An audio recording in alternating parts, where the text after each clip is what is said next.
علیکم ورحمۃ اللہ وبرکاتہ۔ محترم سامعین و ناظرین، امید ہے تمام احباب خیریت سے ہوں گے۔ فیڈرل پبلک سروس کمیشن کے تحت ہونے والے عربی ٹیچر، عربی لیکچرار، اورینٹل ٹیچر کے ٹیسٹ اور انٹرویو کی تیاری کا سلسلہ جاری ہے۔ آج کی اس ویڈیو میں ہم فیڈرل پبلک سروس کمیشن کے حوالے سے، چاہے وہ ٹیسٹ کا پیٹرن ہو یا انٹرویو کا، اس کے لیے کون کون سی شرائط اور کون کون سی معلومات جن کا آپ کا جاننا ضروری ہے، ان تمام معلومات کو آپ کے سامنے تفصیل سے رکھیں گے، تاکہ آپ انٹرویو میں جانے سے پہلے، ٹیسٹ میں بیٹھنے سے پہلے مکمل طور پر آپ ذہنی طور پر مطمئن ہو کہ کون کون سی چیزیں، چاہے وہ میڈیکل کے حوالے سے ہے، چاہے وہ ٹیسٹ کے حوالے سے، چاہے وہ انٹرویو کے حوالے سے یا فٹنس کے حوالے سے، تمام چیزیں آج کی ویڈیو میں ہم کور کریں گے۔ ویڈیو کو آخر تک دیکھیں، آپ کو بہت فائدہ ہوگا۔ سب سے پہلی چیز ہے، اسلام آباد کے علاوہ FPSC لاہور، کراچی، پشاور، کوئٹہ، ملتان اور گلگت میں انٹرویوز کا انعقاد کر سکتا ہے، اگر ان جگہوں پر امیدواروں کی کافی تعداد موجود ہو۔ اگر نہیں تو پھر امیدواروں کو کمیشن کی صوابدید پر دوسرے مراکز پر حاضر ہونا ہوگا۔ دوسری چیز ہے کہ کمیشن کسی امیدوار کے ذریعے سفری یا ڈیلی الاؤنس یا دیگر اخراجات ادا نہیں کرتا، جب تک کہ کال لیٹر میں اس کی وضاحت نہ کی گئی ہو۔ تیسری چیز ہے کہ تمام امیدواروں سے توقع کی جاتی ہے کہ وہ اس عہدے کے لیے ملازمت کی تفصیل، فرائض کا علم رکھتے ہوں گے جس کے لیے انہوں نے درخواست دی ہے۔ چوتھی یہ کہ اس کے تجربے اور اہلیت سے متعلق سوالات پوچھے جائیں گے۔ پانچویں یہ کہ اسلام اور پاکستان کے بارے میں بنیادی معلومات ہونی چاہیے۔ چھٹی چیز ہے کہ حکومت بعض اوقات مختصر نوٹس پر عام تعطیل کا اعلان کرتی ہے۔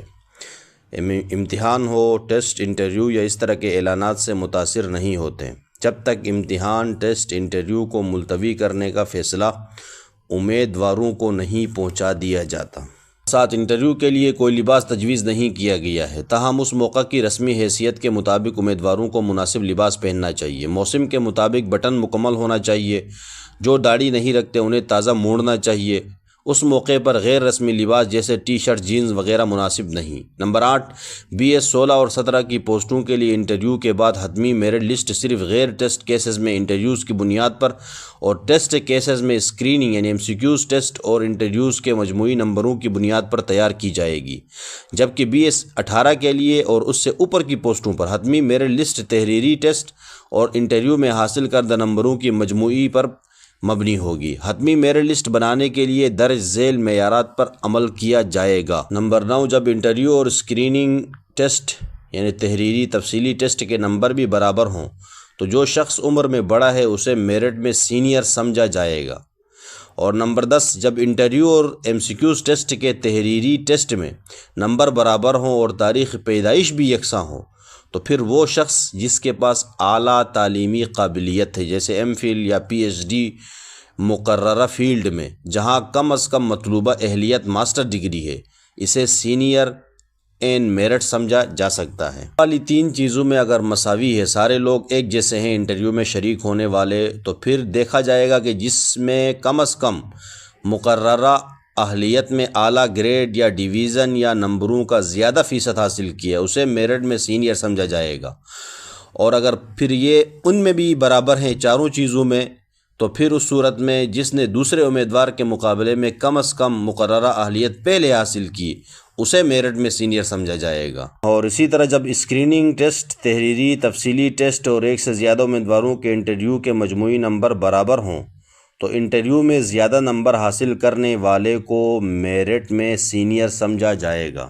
نمبر 14، وفاقی حکومت میں کسی عہدے پر تقرری کے خواہشمند امیدوار کی ذہنی اور جسمانی صحت اچھی ہونی چاہیے اور اس کے فرائض کی انجام دہی میں کسی قسم کی جسمانی نقص سے پاک ہونا چاہیے۔ ایک امیدوار جو اس طرح کے طبی معائنے کے بعد، جیسا کہ حکومت تجویز کر سکتی ہے، ذہنی جسمانی طور پر نااہل پایا جاتا ہے، اسے منتخب نہیں کیا جائے گا۔ اور اسی طرح نمبر 15، اضافی وقت یعنی بصارت سے محروم نابینا امیدواروں کو 15 منٹ فی گھنٹہ کی اجازت ہوگی۔ نمبر 16، سوالیہ پرچوں کی کوشش کے لیے کمپیوٹر کے آلات وغیرہ کی فراہمی کے لیے کمپیوٹر خواندہ امیدواروں کی درخواست پر غور کیا جائے گا۔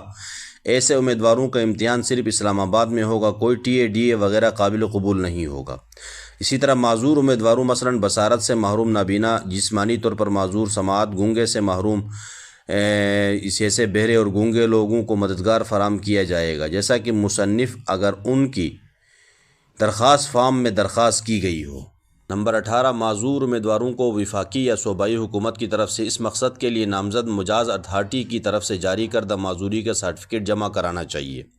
اور 19 نمبر پر ہے، درخواست کی گئی پوسٹ کے لیے انتخاب کی صورت میں یہ اسپانسر کرنے والی وزارت یا ڈویژن یا محکمہ کی منظوری سے مشروط ہوگی۔ 20، ایک امیدوار جو جان بوجھ کر کوئی ایسی معلومات یا تفصیلات پیش کرتا ہے جو غلط ہے، یا مادی معلومات کو دباتا ہے، یا کمیشن پر اثر انداز ہونے کی کوشش کرتا ہے، یا کمیشن کے افسران یا عملے کے ارکان یا مناسب طریقے سے اپنی امیدواروں کے لیے حمایت حاصل کرنے کی کوشش کرتا ہے، یا جان بوجھ کر جعلی سرٹیفکیٹ جمع کرواتا ہے، یا اپنی عمر، تعلیمی اور دیگر سرٹیفکیٹس کے اندراجات کے ساتھ چھیڑ چھاڑ کرتا ہے، یا امتحانی ہال میں بدتمیزی کرتا ہے یا استعمال کرتا ہے، غیر منصفانہ ذرائع یا استعمال قابل اعتراض زبان یا امتحان میں یا ٹیسٹ یا انٹرویو کے دوران غلط رویے کا مرتکب پایا گیا، تو اس امتحان یا بعد کے امتحانات یا انتخابات سے نااہل قرار دیا جائے گا، اسے مستقبل میں ملازمت سے بھی روکا جا سکتا ہے۔ نمبر 21، امتحانی ہال سے باہر لے جانے کے لیے سوالیہ کتابچہ سے سوال کی نقل کرنا جرم تصور کیا جائے گا، ایسے امیدواروں کو 0 نمبر دیے جائیں گے۔ نمبر 22، کسی امیدوار پر کوئی جرمانہ عائد نہیں کیا جائے گا جب تک کہ اسے ذاتی طور پر سماعت کا موقع نہ دیا جائے۔ نمبر 23، تمام خط و کتابت، مواصلات، نمائندگی وغیرہ سیکریٹری APSC کو بھیجی جائے گی، اور امیدوار کے دستخط خود بھی ہوں گے، اس کی طرف سے کسی اور کی طرف سے کوئی نمائندگی، بات چیت وغیرہ کو قبول نہیں کیا جائے گا۔ اگر کسی بھی مرحلے پر کسی امیدوار کی اہلیت میں کوئی سنگین کمی دیکھی جاتی ہے تو کمیشن اس کی امیدواری منسوخ کر سکتا ہے یا نااہل امیدوار کی نامزدگی واپس لے سکتا ہے۔ نمبر 25، کمیشن کی طرف سے مختلف عہدوں پر تقرریاں نہیں کی جاتی ہیں۔ حکومت تقرریاں اس شرط کے ساتھ کرتی ہے کہ امیدوار کی کارکردگی کی تشخیص کی رپورٹ میں کوئی منفی بات نہ ہو، سالانہ خفیہ رپورٹس یا ریکارڈز یا سابقہ یا کردار جو اسے اس عہدے کے لیے نااہل قرار دے سکتے ہیں جس کے لیے درخواست دی گئی ہو۔ اسی طرح نمبر 26، تقرری کے لیے تجویز کردہ امیدواروں کے نام تقرری کرنے والی اتھارٹی کو بھیجے جائیں گے، پوچھ گچھ کی ضرورت نہیں ہے۔ نمبر 27، کمیشن GR کیسز کے نتائج کا اعلان اس طرح کرے گا: کم میرٹ مسترد شدہ تمام امیدواروں کے ٹیسٹ امتحان کے اسکور کیس کو حتمی شکل دینے کے بعد ویب سائٹ کے ذریعے شیئر کیے جائیں گے۔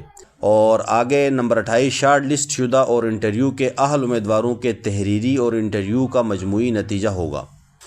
29، انٹرویو میں غیر حاضر امیدواروں کے لیے صرف ٹیسٹ یا امتحان کا اسکور ویب سائٹ کے ذریعے شیئر کیا جائے گا۔ 30، امیدواروں کے علاوہ کوئی سوال یا معلومات فراہم نہیں کی جائیں گی۔ تمام خط و کتابت یا استفسار امیدوار کو خود کرنا چاہیے۔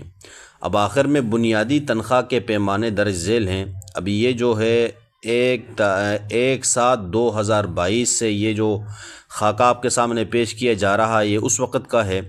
یہ 16 سکیل BS16 کا سالانہ انکریمنٹ جو بیسک پے ہوگی وہ 28,070 روپے، سالانہ انکریمنٹ جو ہے 2,260 روپے، اور میکسیمم جو بیسک پے بنے گی بندہ جب سروس مکمل کرے گا اس وقت 95,870 روپے تک اس کی بیسک پے جا سکتی ہے۔ یہ تھی فیڈرل پبلک سروس کمیشن میں ٹیسٹ انٹرویو دینے والے تمام امیدواروں کے لیے بہت سی ضروری معلومات۔ امید ہے اس ویڈیو سے آپ تمام احباب کو بہت سی معلومات ملی ہوں گی۔ اگر ویڈیو پسند آئے تو ویڈیو کو لائک کریں، شیئر کریں، ہمارے چینل کو سبسکرائب کریں تاکہ اس طرح کی انفارمیٹیو ویڈیو مزید آپ کو بر وقت ملتی رہے۔ السلام علیکم ورحمۃ اللہ وبرکاتہ۔